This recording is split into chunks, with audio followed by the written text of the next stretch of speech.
Cổ Thành Quảng Trị 81 ngày đêm, pháo cây trên đất mềm, thịt xương người tơi tả.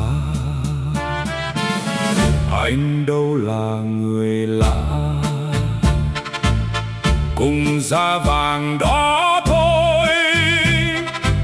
Sông bến hải ngậm ngùi, chia đôi bờ Nam Bắc. Trên chiến trường được mắc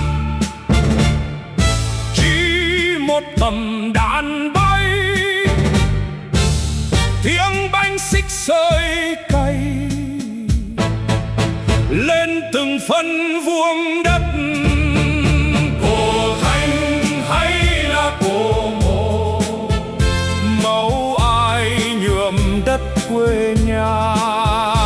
Cổ Thành hay là cổ mộ, tuổi 20 hóa cho tàn.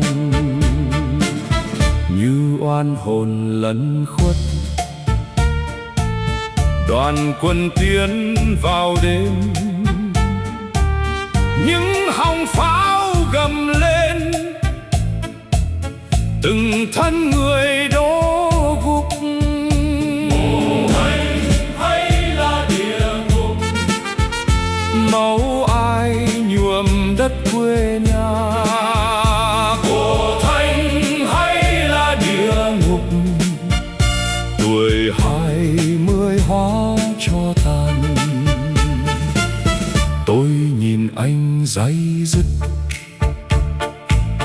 cùng là người Việt Nam, đối diện bên Cổ Thành, uằn đau trong khói lửa.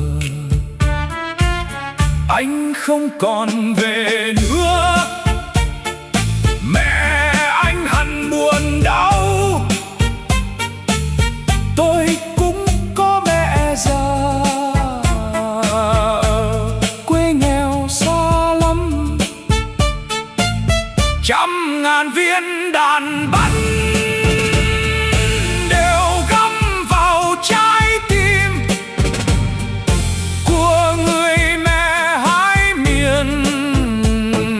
Làm sao không đau đớn? Cổ Thành hay là cổ mộ, xác ai nằm giữa chiến hào?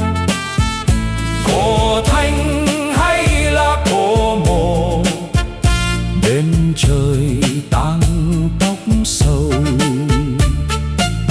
Đêm Cổ Thành rơn rơn, xác ai nằm im hơi,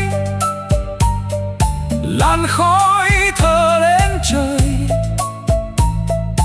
Từng màu đen u ám trên những nòng thép lạnh, tầm đạn nhắm vào ai.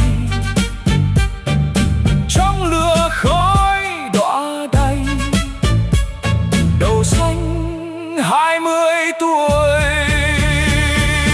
Trên Cổ Thành thở khói, khiêu vũ với tự thân. Những linh hồn lìa chân, có chắc gì siêu thoát?